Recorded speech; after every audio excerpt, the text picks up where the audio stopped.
Welcome back, guys, to the Degenerates Week 8. We are here with a spooky Halloween tradition episode right here. It's funny that you say spooky because you took a spooky dookie in this one. I really fucking did. This one was a fucking shit show. Finally, Hector has come back down to earth. It's about time. Oh, I'm man. not gonna lie. I knew eventually it was going to happen, but we'll get there. Not like this. I saw the 4 o'clock games and I saw 30 points and I was like, oh my God. Anyway, with the weekly report, we got best team is MJ Hope Debo with 221.56 points. Worst team, obviously, me with the toilet bowl, 64.18. And I honestly think, Zach, this might be the all-time lowest I probably ever scored. I think it might be close to the lowest any degenerate has scored. That was No. I think I've seen Sarah score lower. With her 3 kickers. No, that's fair. If we're going to keep that in the record books, sure, that's fair. Players of the week, we got guys of Tua Tagovailoa 29, Alvin Kamara 42.8, AJ Brown 39.6, Evan Ingram with a solid 15.5, having a resurgence. 14 points in the Eagles defense, 16. Some bench warmers of the week, Geno Smith with 19, Jamal Williams with 22.6, DK Metcalf with 17.5, and Kyle Pitts with 19. We got some league leaders over here, awards over here. Most efficient, max points is MJ Goat, 221.56 out of her 221.56, 100% right there. On the dot. Least efficient, Frank Benny. Frank God, thank you. 115.48 out of a max 143.28. Funny that I had the lowest points, but I wasn't the least efficient. Ha! God, thank you, Frank was the least efficient because that's what got me the win, and I'll take it every day. Highest points in the loss was Nate. Nazi Nate with 141.92 to 1 versus Mike Khaleesi 178.64. Lowest points in the win was Papa Smurf. A win is a win. 134.54 to 115.48. Biggest blowout. We'll just skip over that. No. Biggest blowout, 185 to 0.74 to be champs over the former reigning champ, Hector, with 64.16 or 18. Narrowest victory is Papa Smurf versus Frank Benny, 134.54 to 115.48. Overachiever, obviously, is MJ Goat. She was only supposed to get 135. She scored 221.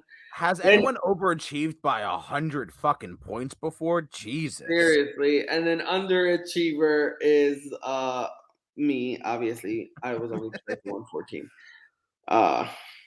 Damn. You know, if it makes you feel any better, if everybody scored exactly as many points as they were supposed to, you still would have come in last place. Fuck you. No, look, man, like I said, I got my victory because Frank fucked up. That's all that matters to me. I'm going to get my matchup just straight out the way. 185.74 to 64.18. I was on a 4-game winning streak. Now I took the L. Beat champs. Was on a 2-game winning streak. Now on a 3-game winning streak. He's 5-3. I'm 4-4. I mean, I can't say much. I thought Joe Burrow was going to do better. He went and shot the bed with only 14.4. Miles Sanders usually gives me right around 14. I mean, Burkhead, because I'm hurting for backs. Like, what can I do right now? Devontae Adams, I was not expecting 1 point. Jesus. So that was just like, what the fuck? Curtis Samuel, like I said, usually gives me right around 11. I was expecting right around 10 points from Tanya. I was expecting right around 12 points from People Jones. I was not expecting Elijah Moore to give me a fucking goose egg. Especially after all the buildup. Yeah, we're going to work him in. He's our guy. He's a good guy. And then 1 target and 0 receptions. McPherson technically should have gotten me around 6 points because that was a 40-something yarder he missed. And then he missed an extra point. Niners defense, I mean, I can't really complain. It's defense. I was no Keenan Allen, no wide receivers. No, I'm hurting right now. I'm hurting, and I'm feeling it.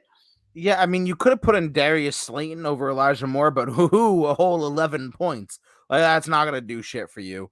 On the flip side, B Champs, he's got 29 points out of Tua, 11, almost 12 points out of Najee, almost 20 points out of Aaron Jones, 23 out of Amari Cooper, 15 out of Lockett, 15 out of Ingram, 33, almost 34 out of Tony Pollard. Ramondre Stevenson, I did not expect to do so well against the Jets, and it fucked me up in a different league. In our friends league with Jacked and Canned, fucked me up because I had him on the bench. 21.3. Greg Zerline, who just added me on LinkedIn. That's cool. 4 points. And then the Cowboys defense, 12 points. And he could have had Jamal Williams in there. But again, I mean, his team just performed the way it needed to. Exactly the way it needed to. Good shit, B Champs. Hopefully I can play you again and get some redemption. There's not much I can say after that. Like I got This my is not his best showing. Yeah, definitely not. Next up, we got Frank the Tank versus the Book of Moms, Papa Smurf. Papa Smurf winning 134.54 to 115.48. Frank Benny tried his base. He's now 3-5. Both of you guys are 3-5. Frank Benny's on a 2-game losing streak. You're on a 1-game winning streak. Frank the Tank had Kirk Cousins with 23.4. Jonathan Taylor, like I said, he's been such a huge disappointment, only 5.6. James Robinson, nothing, 1.7. He did have Tyreek Hill go off for 31.5. So, excuse me. Surprisingly, Jacoby Myers, 21. Yeah. Mark Andrews was out with 6.3. Josh Reynolds with 3.4, which is a disappointment. Zay Jones, 6.5. Myers, his kicker from Seattle, amazing game, 11 points. Bills defense, 5. I mean, he wasn't going to start Russell Wilson. He left Kenyon Drake with 16.7 and Dobbs with 16.2, which honestly would have won him the game if he would have plugged those guys in instead of Reynolds and Jones. In my defense, I also benched a tight end when I knew I had the victory in hand because God forbid he fumbles 10 times because I don't fucking trust people. But I had Derek Carr fucking barely 3 points. He had 2.94 points. Jesus, as a quarterback, that just makes me want to kill myself. Derrick Henry with 35.8 points. Raheem Mostert usually has been getting 15 points, only got 7.7 this week. Stephon Diggs, 22.8. Monroe St. Brown, almost 14. Like I said, I benched Hayden Hurst because I knew I had the victory in hand, and I just didn't want to fumble it away. It would have been a huge fumble for him to have, fucking negative 15 points, but I don't trust my luck and shit, so I just benched him. Michael Pittman, 12.3 points. Brandon Ayuk, 20.10. Young Ho Koo, 14. Jaguars defense, 5. I had Latavius Murray on the bench. I guess I could have played. Michael Carter didn't play well with 10 points. But I mean, look, a win is a win. Frank fucked up at a couple of places. Injuries killing Mark Andrews hurt, which I did try to trade for early in the season. He refused. So, not saying it's cosmic justice, but I'm just saying I'm glad that I didn't. And I'll take the win here, man. Hey, take it where you get it, right? Amen. I'd rather be lucky than good every day of the week. Next up, we got Blacklisted 178.64 with the win over Nazi Nate 141.92. Blacklist is on a 2-game winning streak. He is now 4-4. Nazi Nate on a 6-game losing streak. He is now 2-6. Rough. Blacklisted had Justin Fields with 26 points, Nick Chubbs with 25.4, Kamara with 42.8. Kamara, honestly, 18 carries for 62 yards, a touchdown, 9 for 10 receptions. 9 receptions out of 10 targets, 96 yards, and 2 touchdowns. That's ridiculous. Killer. D-Hop with 33.9. Godwin with 13.5. Goddard with 12.4.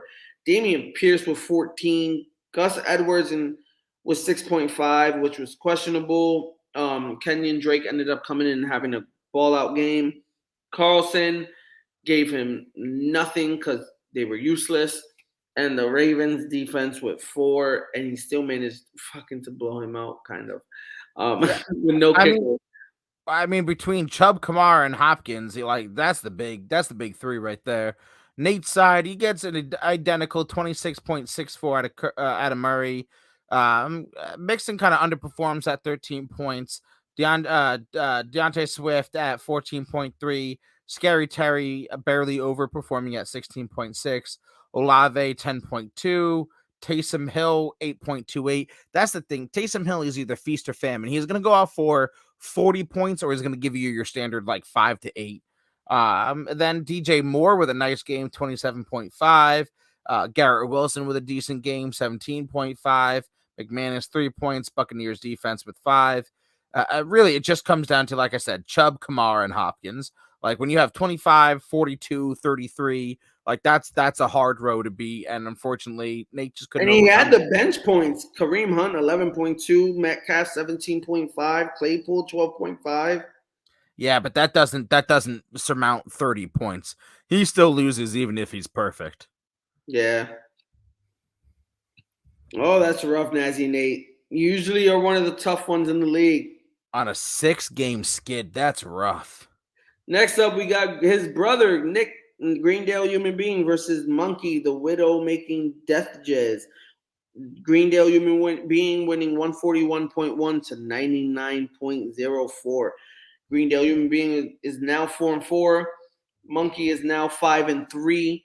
Nick on a 2-game skid, and Monkey on a 2-game losing streak. All that talk of being like 5-1, and now he's 5-3. Notice how you're not really seeing him in the chat anymore.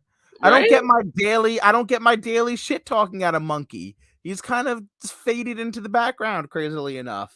Look at that. I mean, for Nick over here, you got Lamar Jackson 21.8, Nakeem Hines 12.9, AJ Dillon not much, but 7.3, Drake London 7.1, but Waddle with his 30.6.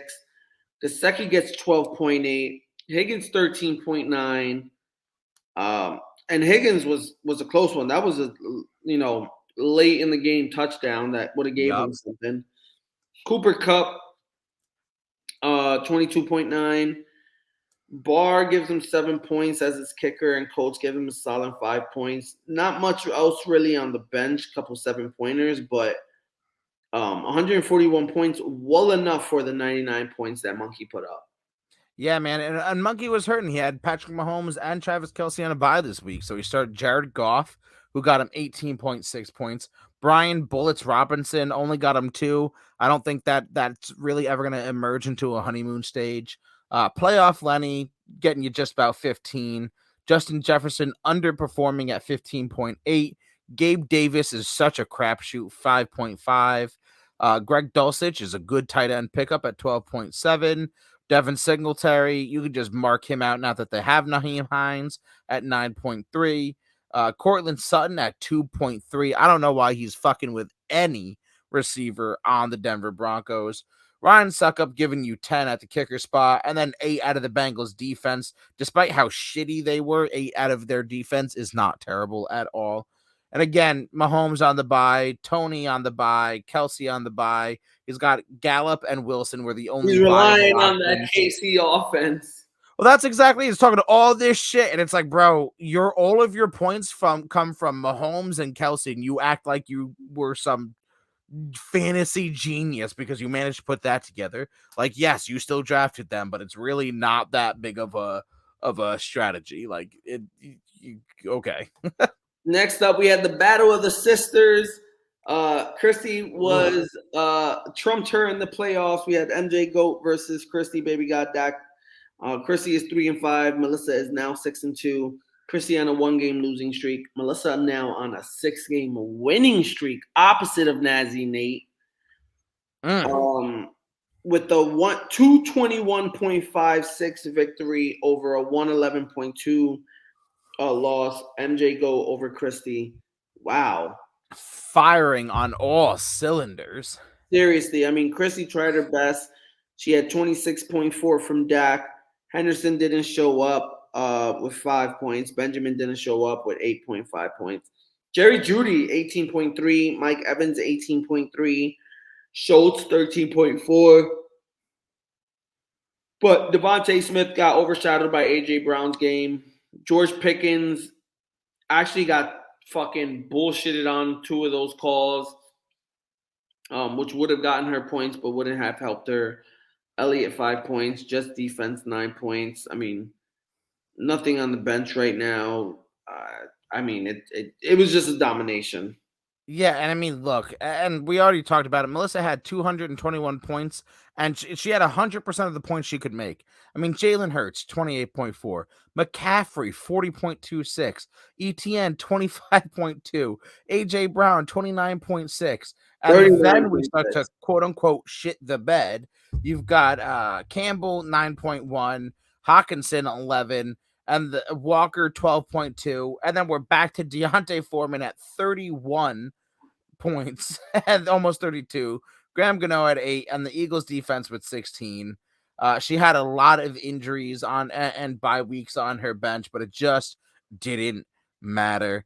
I mean, like we said at the top of the show, she was projected 100 points less than what she put up.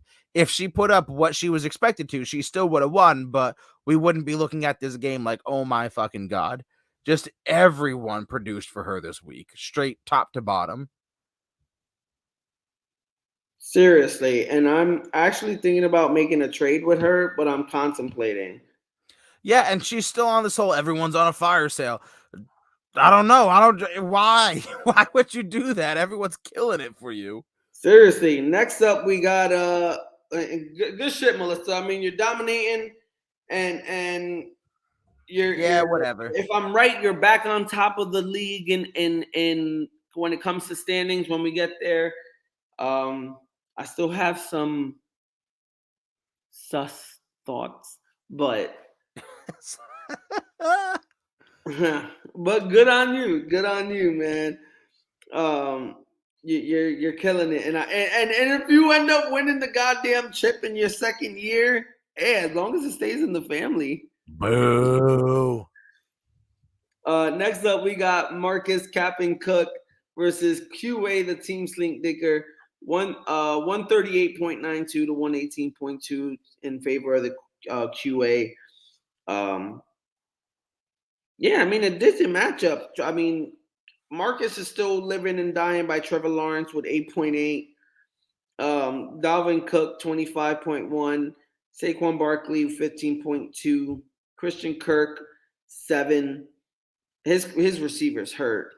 Brandon Cooks, 11.3. Kittle, 12.9. David Montgomery, 8.5. Robinson, 10.4.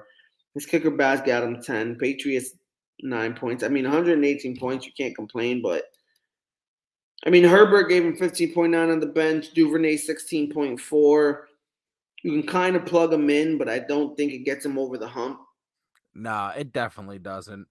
And on the flip side, you have Josh Allen for Slink Thinkers underproducing at 19.6. Melvin Gordon overproducing at 14.2. Jacobs under at 7.4. McKenzie 8 flat. CeeDee Lamb 18.8. Ertz 13.4. Tyler Boyd 12.8. Antonio Gibson is the big highlight here at 20.7. Justin Tucker giving you your 8. Saints defense giving you 16. It really was just like a solid performance all across the board. Like I said, Gibson's the one standout for Slink Thinkers, and scored the most points at 20. But it's just a solid performance by his team across the board. Yeah, Marcus, when he wins, is totally by his running backs and Dalvin Cook and Barkley. And if they're not cooking, then he's kind of hurting because his receivers are slightly weak. Facts. So, good win for QA. And that's all we got for this week in week 8. As the standings are for right now, in the gridiron standings, Widow making Death Jizz Monkey is 5-3. Captain Cook is right behind him in 4-4. I'm a burn you in the ground, which is me, is sitting right behind him at 4-4. Fantasy football team 3-5. X gonna give it to you 3-5. Nazi Nate 2-6. And the Death Valley division, there is Debo Don't Hurt Me and MJ Goat, who is now 6-2. QA's team Slink Dinkers 5-3. B Champs 5-3, Blacklisted 4-4, Greendale Human Being 4-4, and the Book of More Mom sitting in last place in that division at 3-5. It's still a tight race. There's 6 playoff spots. And literally there's so like any one of us can slide in. It just depends over these next few weeks who goes on a losing streak, who goes on a winning streak. Yeah, man. Look, anyone could still make it. I wish I played in your division because I wouldn't be in last place. My division has the most wins, and I fucking hate that. If you look at the divisions this week, by the way, all of my teams in my division won, all of your teams in your division lost, and I find that to be a little funny. That's wild. I didn't even catch that. That's actually true. Yes. Yeah. My entire division won. So all of us played all of you, and clearly my division's better. I just want to. But if you were in my division, the only reason why you wouldn't be in last place is because Nazi Nate is 2-6. I'm ahead of Frank, Christy, and Nazi Nate. So bite me. Thank you, sir. If I was in your division, I would be not last by a couple of teams. Oh, and I would say and Frank Benny actually. Yeah, because I have more points for. I'd be right behind you if I was in your division. So, to my credit, I'm not complete dog shit. It's just my division is way better. That's why they call it Death Valley, baby. Hey. Well, as the standings are right now and the playoffs look, we're all sitting out of it while MJ Goat, B Champs, Khaleesi, Monkey, Nick, and QA make it. So we can't let the side characters win this. We need the main characters of the story to win, damn it. Yeah, I need to slide in there because I usually slide in as like a 500 type team and I go on the last second a hero run. That is true. That is generally how you work it. I told you, I don't care about my record in the season as long as I squeak in. That's exactly it. As long as you can make the playoffs, the regular season record don't matter. Season, as long as I squeak in, I don't care. Big facts. Big facts. Let's talk about week 9. Let's talk about these matchups and see who we can pick. Because I don't know if you noticed, I don't know if you just looked, but we're taking on the brothers Lathoris, me and you. So going on over to week 9, we'll do a quick run through. We got Greendale Human Being versus I'ma Burrow You in the Ground, which is me. I mean, as of right now, Nick is supposed to beat me. We're both 4-4, so this is a huge win for either one of us. It'll definitely help us leap into that category of playoffs. He's on a win streak of 1. I'm on a lose streak of 1. Now, he doesn't have a kicker, but you don't have a defense right now. So, with that being said, I'm going to ride with my homie. I'm going to take you. I got you. I know you need some moves to make. You know, you got to do some finagling. But I trust you. I got you in this one. You're going to take down Nick. I'm always gonna ride with me. I mean, I'm always gonna ride with me. I gotta ride with me. I'm also planning on some trades and trying to figure out some moves. I'm hoping for waiver wire to hit in the morning before I make my trades.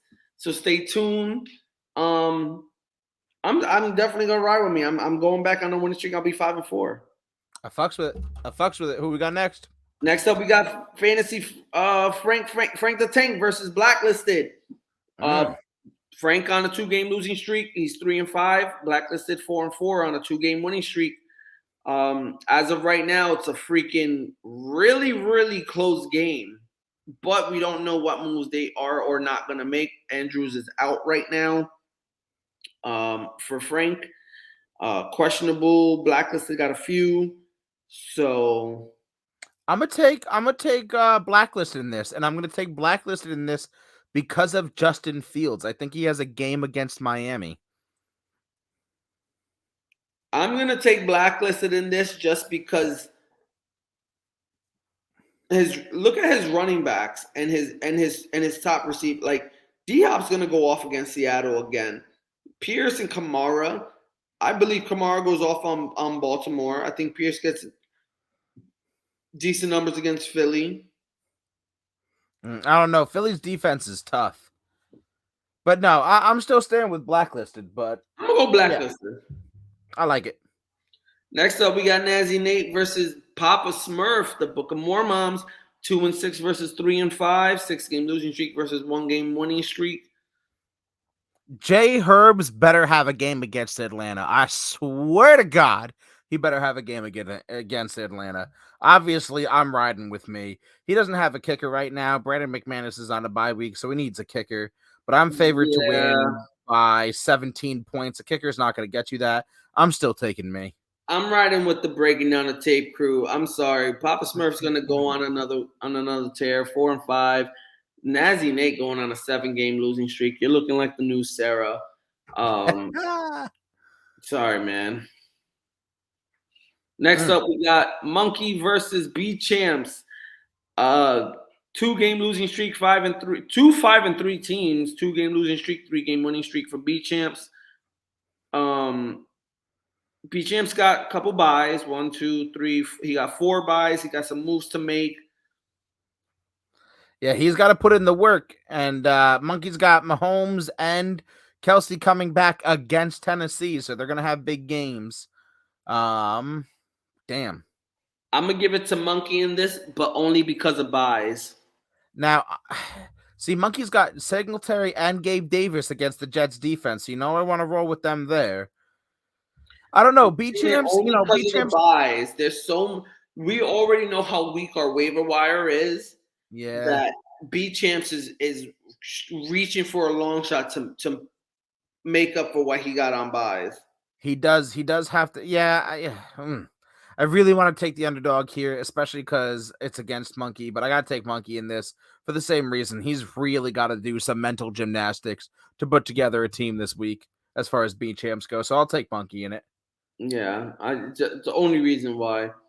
A full lineup, I would probably take B Champs. Next up, we got X gonna give it to you versus QA Sling Dinker. Christie's 3-5, QA's 5-3. Chrissy 1-game losing streak. QA 2-game winning streak. Both got some buys and empty slots. I gotta take QA in this simply because Christy has Dak starting on a bye and Jimmy on the bench on a bye. She's hurting for a quarterback right now. I know that QA has an empty wide receiver slot that he has to figure out. But I think that's going to be easier than finding a competent quarterback right now. Personally, I beg to differ. I'm going to take Christy. Oh, okay. I think it's harder right now to find a wide receiver that won't give you a fucking donut. While there are some competent quarterbacks that won't make you go negative and might shock you on any given day. True. I mean, look, we've got Marcus Mariota, Matt Stafford, and Andy Dalton as the top 3 quarterbacks, and top receivers are Rondell Moore, Josh Palmer, and MVS. So, you know what? I see your logic. I still got Sling Thinkers, but I see where you're coming from. And then last but not least, in week 9, we have the 6-game winning streak. Reigning season leader in victories, MJ GOAT, 6-2 versus Captain Cook, former champ, 4-4. MJ's projected to win as of right now. Same. There are a couple buys for each person, tight end and the kicker. A couple moves possibly to be made on the bench. Melissa's still hurting with people that are hurt on buys and out. I gotta take Marcus in this. We got it down with the regular season check, down with the Kirk Cousins of fantasy football. She can't keep winning. She's got to go 6-3.